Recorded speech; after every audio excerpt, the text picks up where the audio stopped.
Morning students, partnership चल रही थी अपने और अपना टॉपिक चल रहा था calculation of interest on drawings. आहरणों पर ब्याज की गणना।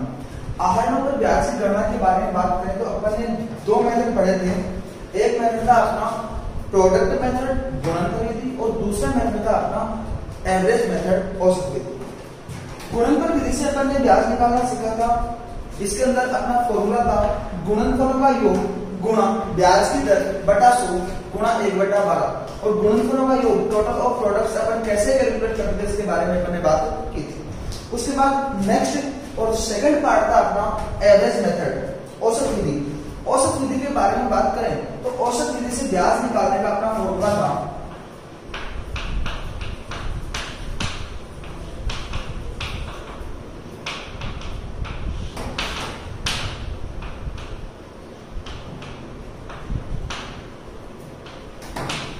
एवरेज मेथड से अगर अपन आहरणों पर ब्याज की गणना करें तो अपना फॉर्मूला था कुल आहरण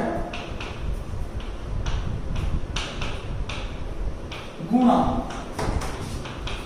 ब्याज दर rate of interest upon 100 multiplied by औसत समय एवरेज टाइम अपॉन 12। अपन ने बात की थी कुल आहरण की गणना कैसे करेंगे।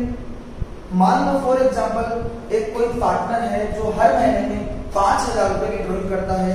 एक पूरे वर्ष के दौरान अपने अकाउंटिंग ईयर में 12 महीने होते हैं।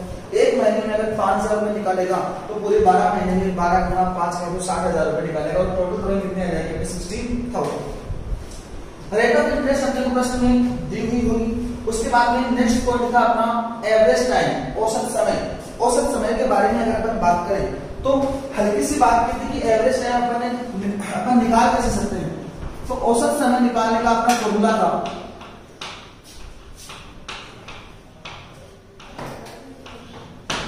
प्रथम आहरण पर ब्याज की अवधि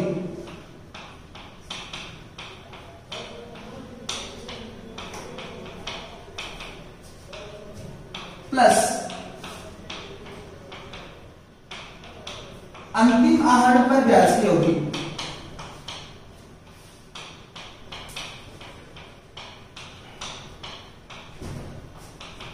बटा 2।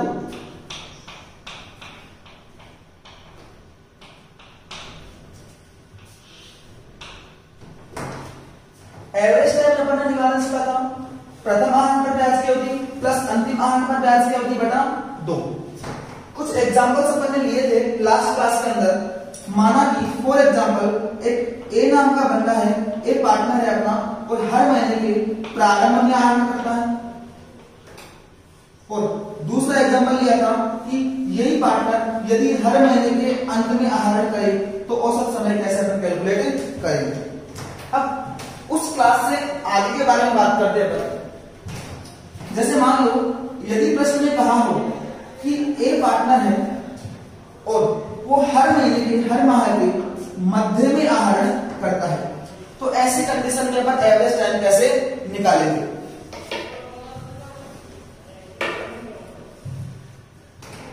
ऐसी कंडीशन में अपन एवरेज टाइम कैसे निकालेंगे देखते हैं।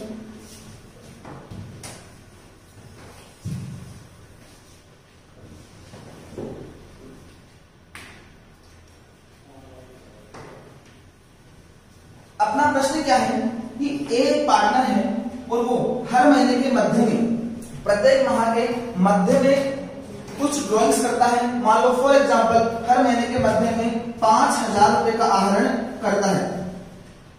और फॉर एग्जांपल मान लो रेट ऑफ इंटरेस्ट दे रही है आपको at the rate 10% per annum. और बंदा आपसे पूछना चाह रहा है कि एक के आहरण पर ब्याज की गणना करो। तो सबसे पहली बात, क्या आहरण की राशि निश्चित है? बिल्कुल निश्चित है। हर महीने में कितना निकाल रहा है? 5,000। क्या आहरण का समय निश्चित है? बिल्कुल निश्चित है। हर महीने के कब ड्राइंग? हर महीने के मध्य में ड्राइंग कर रहा है। अब देखना भाई, अगर आहरण पर ब्याज के बारे में बात करें तो ऐसी कंडीशन में अपने कौन सा फॉर्मूला, कौन सा मेथड यूज करना पड़ेगा? Average method. और एवरेज मेथड से अगर अपन आहरण पर ब्याज की गणना करते हैं तो अपना फॉर्मूला होता है कुल आहरण गुणा ब्याज की दर बटा बटा 100 गुणा औसत समय बटा 12। देखो भाई कुल आहरण के बारे में अगर अपन बात करें तो देखो हर महीने में कितने रुपए से निकाल रहा है ये 5000 रुपए। अपने अकाउंटिंग ईयर में कितने महीने होते हैं 12। तो टोटल ऑफ ड्रॉइंग्स कुल आहरण इसका कितना हो जाएगा 60,000। ठीक है। उसके बाद में नेक्स्ट पॉइंट के बारे में बात करें, ब्याज की दर आपको प्रश्न में दी हुई है कितनी 10% पर एनम, वार्षिक दर से आपको 10% वार्षिक दर ब्याज दे रखी है, बटा 100 गुणा औसत समय बटा 12। 12 अपने को कैलकुलेट करने की आवश्यकता नहीं है, ऑलरेडी फॉर्मूले में है। क्या चीज कैलकुलेट करनी है अपने को एवरेज टाइम। और एवरेज टाइम कैलकुलेट करने का अपना फॉर्मूला क्या होता है, प्रथम आहरण पर ब्याज की अवधि प्लस अंतिम आहरण पर ब्याज की अवधि बटा 2। देखो भाई अपना लेखांकन वर्ष जो है अप्रैल से स्टार्ट होता है, 1 अप्रैल से प्रारंभ होता है और अंत कब होता है इसका 31 मार्च को 31/3 को। यहां पर बात करें तो एक हर महीने की कब ड्राइंग कर रहा है मध्य में, इसका मतलब पहली ड्राइंग कब करेगा अप्रैल महीने के मध्य में, और अप्रैल महीने का मध्य कब आता है 15 अप्रैल को। फिर इसी प्रकार ये मई में ड्राइंग करेगा मई के मध्य में, जून में ड्राइंग करेगा जून के मध्य में, जुलाई में ड्राइंग करेगा जुलाई के मध्य में। इस प्रकार हर महीने में ड्राइंग करता चला जाएगा। फिर अंत का महीना आता है अपना मार्च, कुछ ड्राइंग में मार्च में भी करेगा और मार्च के मध्य में कहूं तो 15 मार्च। अपने को क्या कैलकुलेट करना है एवरेज टाइम, औसत समय। औसत समय कैलकुलेट करने का अपना फॉर्मूला क्या होता है, प्रथम आहरण पर ब्याज की अवधि प्लस अंतिम आहरण पर ब्याज की अवधि बटा 2। देखो भाई पहला आहरण प्रथम आहरण कब करेगा ये 15 अप्रैल को, और अंतिम आहरण के बारे में अगर अपन बात करें तो अंतिम आहरण कब करेगा ये 15 मार्च को। अपने को ये 2 डेट ही इंपॉर्टेंट है, दो चीजों को ही अपने को काम में लेना है एवरेज टाइम कैलकुलेट करने के लिए। ठीक है। 15 अप्रैल को ड्राइंग की। अपना लेखांकन वर्ष बंद कब होता है, ब्याज की गणना कब करेंगे अपन, जिस दिन अपना लेखांकन वर्ष बंद हो। लेखांकन वर्ष पूरा कब होता है 31 मार्च को। 15 अप्रैल को ड्राइंग की है, ब्याज की गणना करने जा रहे हैं अपन 31 मार्च को। तो इस ड्राइंग के ऊपर कितने महीने का ब्याज लगेगा देखते हैं। देखो भाई अप्रैल में 15 अप्रैल को से ड्राइंग की, इसका मतलब अप्रैल में आधे महीने का इसके ऊपर ब्याज, इसको ब्याज देना पड़ेगा। अप्रैल में आधा महीना, फिर मई, जून, जुलाई, अगस्त, सितंबर, अक्टूबर, नवंबर, दिसंबर, जनवरी, फरवरी और मार्च। कहें तो टोटल महीने कितने हो गए, आधा महीना प्लस 11 महीने। इसका मतलब जो प्रथम आहरण है अर्थात 15 अप्रैल को जो इसने ड्राइंग की है इसके ऊपर टोटल कितने महीने का ब्याज लग जाएगा 11.5 महीने, 11.5 प्लस दूसरी चीज क्या चाहिए अपने को, अंतिम आहरण पर ब्याज की अवधि। लास्ट ड्राइंग कब की इसने 15 मार्च को। 15 मार्च को इसने ड्राइंग की, खाते बंद कब कर रहे हैं अपन 31 मार्च को। कहे तो कितने महीने का ब्याज लगेगा, आधे महीने का, अर्थात 0.5 मंथ का बटा 2। 11.5 प्लस 5.5 कितना हो गया 12 बटा 2। एवरेज टाइम कितना आ गया अपना 6 मंथ्स।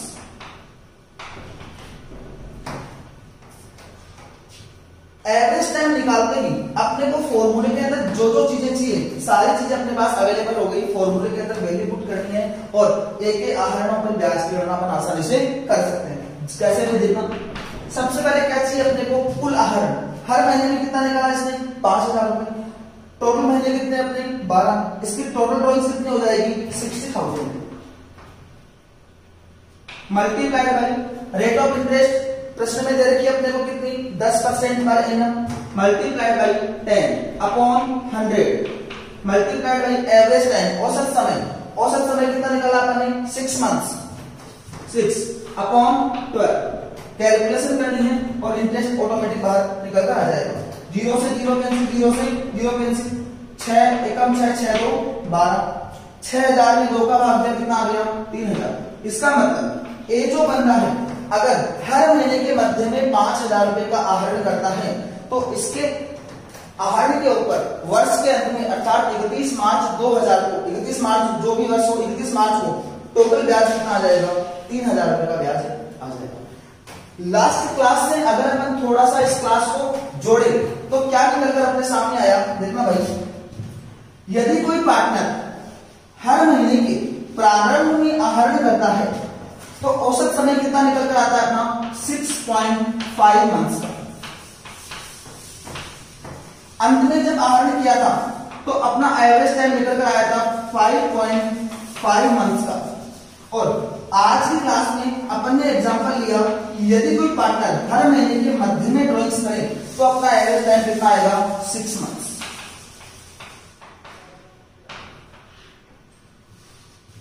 यहां तक की बात समझ आई? थोड़ा सा और आगे चलते हैं।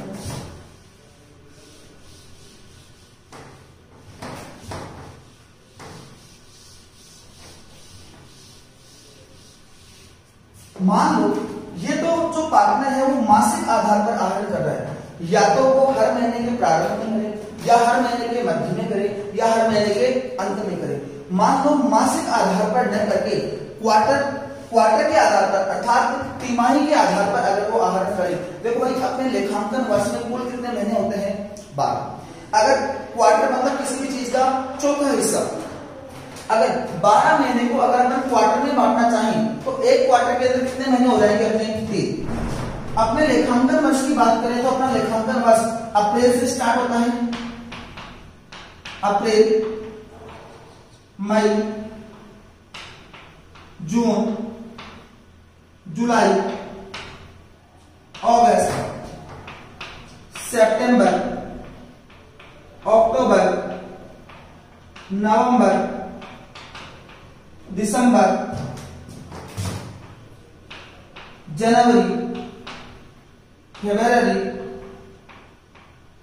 और मार्च। कुल लेखांकन वर्ष में टोटल मंथ्स कितने अपने 12। और मैंने बात की कि क्वार्टर अर्थात किसी भी चीज का चौथा हिस्सा। इसका मतलब अगर अपन अपने लेखांकन वर्ष को क्वार्टर के आधार पर बांटे, इसका मतलब एक क्वार्टर के अंदर कितने महीने होंगे अपने 3। इसको अपन तिमाही भी कह सकते हैं। दूसरा क्वार्टर, पहला क्वार्टर कहां से स्टार्ट होगा 1 अप्रैल से, 3 महीने कब पूरे होंगे 30 जून को। इसका मतलब पहला क्वार्टर कहां से स्टार्ट होगा कहां खत्म होगा 1 अप्रैल से स्टार्ट होकर 30 जून को जाकर खत्म होगा। फिर बात करते हैं दूसरे क्वार्टर के बारे में बात करें तो स्टार्ट कहां से होगा 1 जुलाई से और खत्म कब होगा 30 सितंबर को। देखो भाई 1 जुलाई से स्टार्ट हुआ, 3 महीने जुलाई, अगस्त और सितंबर, 30 सितंबर को जाकर दूसरा क्वार्टर अपना क्लोज हो जाएगा। तीसरे क्वार्टर के बारे में अगर अपन बात करें तो अपना क्वार्टर स्टार्ट होगा तीसरा क्वार्टर 1 अक्टूबर से और खत्म कब होगा जैसे 3 महीने पूरे होंगे। 3 महीने पूरे कब हो जाएंगे अक्टूबर, नवंबर और दिसंबर। 31 दिसंबर को अपना थर्ड क्वार्टर पूरा हो जाएगा। उसके बाद में अगर बात करें अपन फोर्थ क्वार्टर के बारे में तो फोर्थ क्वार्टर 31 दिसंबर के जस्ट बाद में कहूं तो 1 जनवरी को स्टार्ट होगा और खत्म कब होगा 31 मार्च को। इस प्रकार अगर अपन देखें तो अगर अपन अपने लेखांकन वर्ष को क्वार्टर के आधार पर अर्थात तिमाही आधार पर अगर अपन बांटना चाहें तो कितने क्वार्टर होते हैं अपने लेखांकन, कितने क्वार्टर बन जाएंगे अपने 4। मान लो प्रश्न में ऐसी इंफॉर्मेशन आपको दी गई हो कि ए एक पार्टनर है जो प्रत्येक तिमाही के प्रारंभ में अर्थात प्रत्येक क्वार्टर के प्रारंभ में आहरण करता है। फॉर एग्जाम्पल अपन एग्जाम्पल लेते हैं कि एक पार्टनर है, यहां पर किसके आधार पर था मासिक आधार पर आहरण किया था इसने, और यहां पर अपन बात कर रहे हैं तिमाही के आधार पर। एक पार्टनर है वो प्रत्येक तिमाही के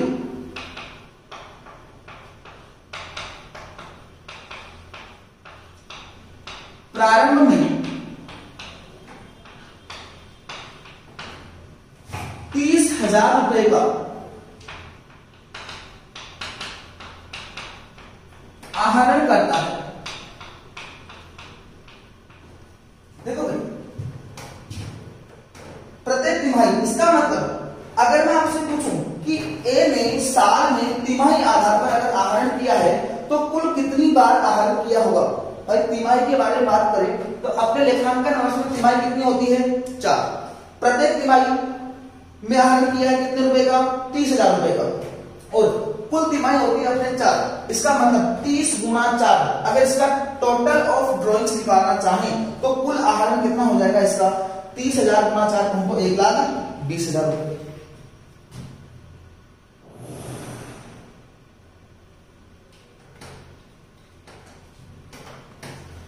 इसका मतलब क्या इस कंडीशन में अपन एवरेज मेथड लगा सकते हैं? बिल्कुल लगा सकते हैं। एवरेज मेथड कब लगता है?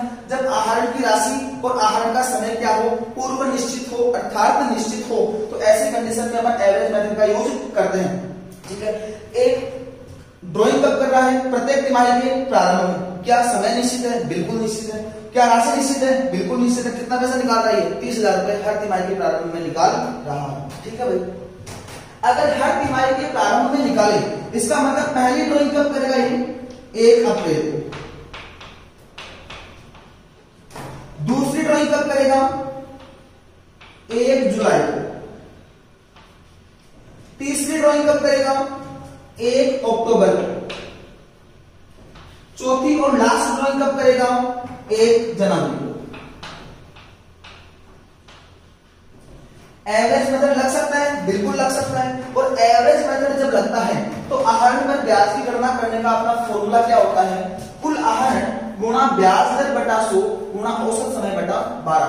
अब टोटल ऑफ ड्राइंग्स के बारे में बात करें तो कुल आहरण अपन कैसे निकालेंगे? देखो भाई, हर तिमाही में कितना पैसा निकाल रहा है? 30,000 रुपए। साल में टोटल क्वार्टर कितने होते हैं अपने? 4। 30,000 गुना 4, टोटल ऑफ ड्राइंग्स कितना आ जाएगा अपना? 1,20,000 रुपए। ब्याज की दर अपने को प्रश्न में दी हुई होगी। 100 और 12 ऑलरेडी फॉर्मूले में पुट है, कोई दिक्कत वाली बात नहीं है। नई चीज क्या कैलकुलेट करनी है अपने को? Average time. और एवरेज टाइम कैसे कैलकुलेट करते हैं इसका फॉर्मूला अपने पास है। ठीक है भाई, औसत समय निकालने का फॉर्मूला क्या होता है? प्रथम आहरण पर ब्याज की अवधि प्लस अंतिम आहरण पर ब्याज की अवधि बटा 2। पहला आहरण कब करेगा? यदि ए जो है तिमाही के आधार पर आहरण करे तो पहला आहरण कब करेगा? 1 अप्रैल को। इसके ऊपर कितने महीने का ब्याज लगेगा? प्रथम आहरण पर ब्याज की अवधि कैलकुलेट करनी है अपने को। आहरण किया बंदे ने, पार्टनर ने 1 अप्रैल को। आहरण पर ब्याज की गणना कब करते हैं अपन? लेखांकन वर्ष के अंत में कहें तो 31 मार्च को। अर्थात 1 अप्रैल को आहरण किया है तो प्रथम आहरण पर ब्याज कितने महीने का लगेगा? 12 महीने का। देखो भाई, अप्रैल से अप्रैल, मई, जून, जुलाई, अगस्त, सितंबर, अक्टूबर, नवंबर, दिसंबर, जनवरी, फरवरी और मार्च। पहले आहरण के ऊपर ब्याज कितने महीने का लगेगा? 12 महीने का। फिर क्या चाहिए अपने को? अंतिम आहरण पर ब्याज। जुलाई और अक्टूबर, ये तो मध्य का आहरण है, यहां से अपने को कोई मतलब है ही नहीं। क्या चाहिए अपने को? अंतिम आहरण। अंतिम आहरण कब करेगा? 1 जनवरी को। 1 जनवरी को करेगा। ब्याज की गणना कब कर रहे हैं अपन? लेखांकन वर्ष के अंत में। और लेखांकन वर्ष का अंत कब होता है अपना? 31 मार्च को। अगर 1 जनवरी को ड्राइंग की है, 31 मार्च को अपन ब्याज की गणना कर रहे हैं, इसका मतलब इस ड्राइंग के ऊपर कितने महीने का ब्याज लगेगा? 3 महीने का। जनवरी, फरवरी और मार्च बटा 2। 12 प्लस 3 बटा 2 तो 7.5 मंथ। औसत समय कितना आ जाएगा अपना? 7.5 महीने। इसका मतलब क्या है? क्या रिजल्ट निकल कर सामने आया आपके पास कि यदि कोई पार्टनर तिमाही आधार पर प्रत्येक तिमाही के प्रारंभ में यदि निश्चित राशि का आहरण करता है तो ऐसी कंडीशन में अपना एवरेज टाइम कितना निकल कर आएगा? 7.5। यहां तक की बात ठीक है। उसके बाद में दूसरा एग्जांपल लेते हैं। मान लो यही पार्टनर तिमाही के प्रारंभ में आहरण नहीं करके तिमाही के अंत में आहरण करे तो ऐसी कंडीशन में क्या होगा? देखते हैं। यदि तिमाही के अंत में करे तो आप अपने को पता है कि अपने लेखांकन वर्ष में टोटल क्वार्टर कितने होते हैं? 4। पहला क्वार्टर कहां से स्टार्ट होता है? 1 अप्रैल से। खत्म कब होगा? जब 3 महीने पूरे हो जाएंगे, अर्थात 30 जून को। इसका मतलब पहली ड्राइंग कब करेगा? 30 जून के दिन। फिर एग्जांपल क्या है अपना कि यदि कोई साझेदार प्रत्येक तिमाही के अंत में आहरण करेगा तो ऐसी कंडीशन में एवरेज टाइम क्या आएगा? 30 जून। दूसरा क्वार्टर कब से स्टार्ट हुआ? 1 जुलाई से। खत्म कब होगा? 30 सितंबर को। इसका मतलब दूसरी ड्राइंग कब करेगा? दूसरे क्वार्टर के अंत में। और दूसरे क्वार्टर का अंत कब हो रहा है? 30 सितंबर। फिर थर्ड पॉइंट के बारे में बात करें अपन। थर्ड क्वार्टर कहां से स्टार्ट होगा अपना? 1 अक्टूबर से। खत्म कब होगा? 31 दिसंबर को। इसका मतलब थर्ड ड्राइंग कब करेगा? 31 दिसंबर। उससे आगे चलें, फोर्थ क्वार्टर और लास्ट क्वार्टर स्टार्ट कहां से हो रहा है? 1 जनवरी से। खत्म कब होगा? 31 मार्च को। और ड्राइंग कब कर रहा है पार्टनर?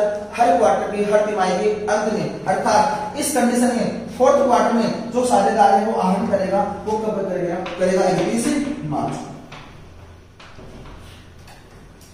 अब आपने को क्या कैलकुलेट करना है, औसत समय। औसत समय निकालने का फॉर्मूला क्या होता है अपना, प्रथम आहरण पर ब्याज की अवधि प्लस अंतिम आहरण पर ब्याज की अवधि बटा 2। भाई प्रथम आहरण कब किया इसने, 30 जून को। खाते बंद कब करते हैं, ब्याज की गणना कब करेंगे, जिस दिन अपना लेखांकन वर्ष बंद होगा 31 मार्च को।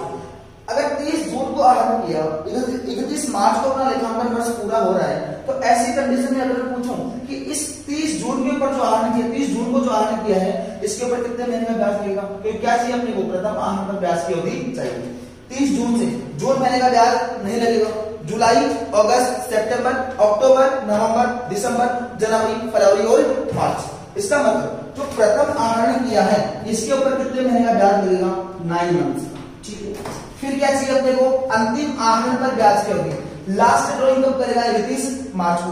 ब्याज की गणना भी कब कर रहे हैं, 31 मार्च को। अर्थात इस आज के दिन 31, फॉर एग्जांपल आज 31 मार्च है, आज ये अपने पैसे निकाले, आज ये अपन ब्याज दें तो कितने महीने का ब्याज लगेगा, 0 महीने का। अर्थात यदि कोई पार्टनर प्रत्येक तिमाही के अंत में आहरण करे तो जो अंतिम तिमाही है उसके ऊपर कितने महीने का ब्याज कैलकुलेट किया जाएगा, 0 महीने का। अर्थात 31 मार्च को आहरण किया है, 31 मार्च को अपन इंटरेस्ट कैलकुलेट कर रहे हैं, तो औसत अवधि कितनी आएगी अपनी, 0। और औसत टाइम कितना आ जाएगा अपना, 9 + 0। प्रथम आहरण पर ब्याज की अवधि 9 महीने, अंतिम आहरण पर ब्याज की अवधि 0 महीने बटा 2। एवरेज टाइम कितना आ जाएगा अपना, 4.5 मंथ्स। उसके बाद थर्ड कंडीशन और लेते हैं, 2 कंडीशनें पड़ी। यदि कोई पार्टनर प्रत्येक तिमाही के प्रारंभ में आहरण करे तो कितने, एवरेज टाइम कितना निकाला था आपने, 7.5 महीने। कैसे निकाला, इसके बारे में मैंने बात की। प्रारंभ में निकाले तो औसत समय कितना आएगा अपना, 7.5 मंथ्स। यदि मध्य में निकाले, अंत में निकाले तो अपना एवरेज टाइम निकाल रखा आपने 4.5 महीने, 4.5 मंथ्स। अब बात करते हैं कि यदि कोई साझेदार प्रत्येक तिमाही के मध्य में आहरण करता है तो ऐसी कंडीशन में औसत समय कितना आएगा। ठीक है भाई, देखते हैं क्वेश्चन क्या है अपना, कि साझेदार है जो प्रत्येक तिमाही के मध्य में एक निश्चित राशि का आहरण करता है, तो ए द्वारा किए गए आहरणों पर औसत समय की गणना कीजिए। ठीक है, पहली तिमाही कब से स्टार्ट होगी अपनी, 1 अप्रैल से स्टार्ट होगी और खत्म कब होगी, 30 जून को। सेकंड क्वार्टर स्टार्ट कहां से होगा, 1 जुलाई से और खत्म कब होगा, 30 सितंबर को। थर्ड क्वार्टर कहां से स्टार्ट होगा, 1 अक्टूबर से और खत्म कब होगा, 31 दिसंबर को। फोर्थ और लास्ट क्वार्टर 1 जनवरी से कहां तक चलेगा, 31 मार्च तक। ठीक है, बंदे ने क्या कहा आपने को कि साझेदार आहरण कब कर रहा है, प्रत्येक तिमाही के मध्य में। ठीक है, पहली तिमाही अपनी स्टार्ट है 1 अप्रैल से 30 जून तक। अगर इसका बीच निकालना चाहे, इसका मध्य निकालना चाहे तो क्या आ जाएगा, मई, 15 मई। इसका मतलब प्रथम आहरण कब करेगा, ये 15 मई। फिर सेकंड क्वार्टर में ड्रॉइंग कब करेगा, सेकंड तिमाही के मध्य में। सेकंड तिमाही कहां से स्टार्ट होती है, 1 जुलाई से सितंबर तक, तो जुलाई। और सेकंड ड्रॉइंग कब करेगा, ये 15 अगस्त को। फिर बात करते हैं थर्ड क्वार्टर के बारे में। थर्ड क्वार्टर कहां से स्टार्ट होता है, अक्टूबर से। 1 अक्टूबर से लेकर 31 दिसंबर। अगर इसके मध्य में आहरण करेगा तो इसका मध्य क्या आएगा, 15 नवंबर। नेक्स्ट पॉइंट के बारे में बात करें, फोर्थ क्वार्टर के बारे में बात करें तो स्टार्ट कहां से हो रहा है, 1 जनवरी से और अंत कब हो रहा है इसका, 31 मार्च को। अगर इसका बीच निकालना चाहें तो इसका मध्य क्या आएगा, 15 फरवरी।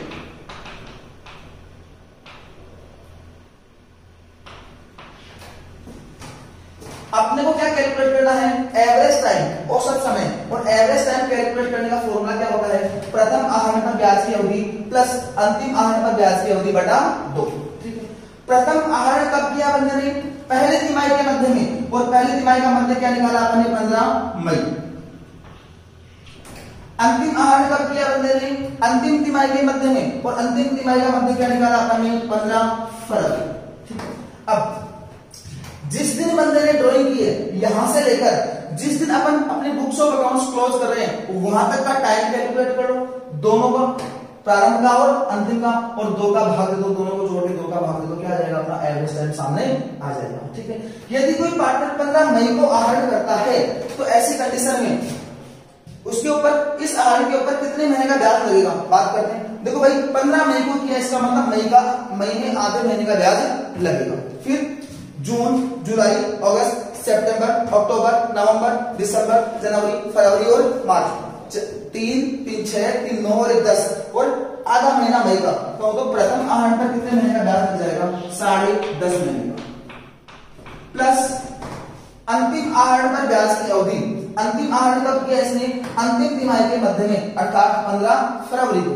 यहां पर अगर अपन देखें तो कितने महीने का ब्याज लगेगा? बंदे ने ड्राइंग कब की है? 15 फरवरी को। अपना लेखांकन वर्ष खत्म कब हो रहा है? 31 मार्च को। कितने महीने का ब्याज लगेगा? 1.5 बटा 2, 10.5 प्लस 1.5 कितना हो गया? 12/2, अर्थात एवरेज टाइम कितना आ गया अपना? 6 मंथ्स। तो यदि कोई साझेदार किसी प्रत्येक तिमाही के मध्य में आहरण करता है तो ऐसी कंडीशन में औसत समय कितना निकल कर आएगा अपना? 6 मंथ्स। तो आज की क्लास के अंदर अपन ने एवरेज टाइम निकालना सीखा है। आई थिंक ये समझ में आया होगा। बाकी बात अपन नेक्स्ट क्लास में करेंगे। Thank you.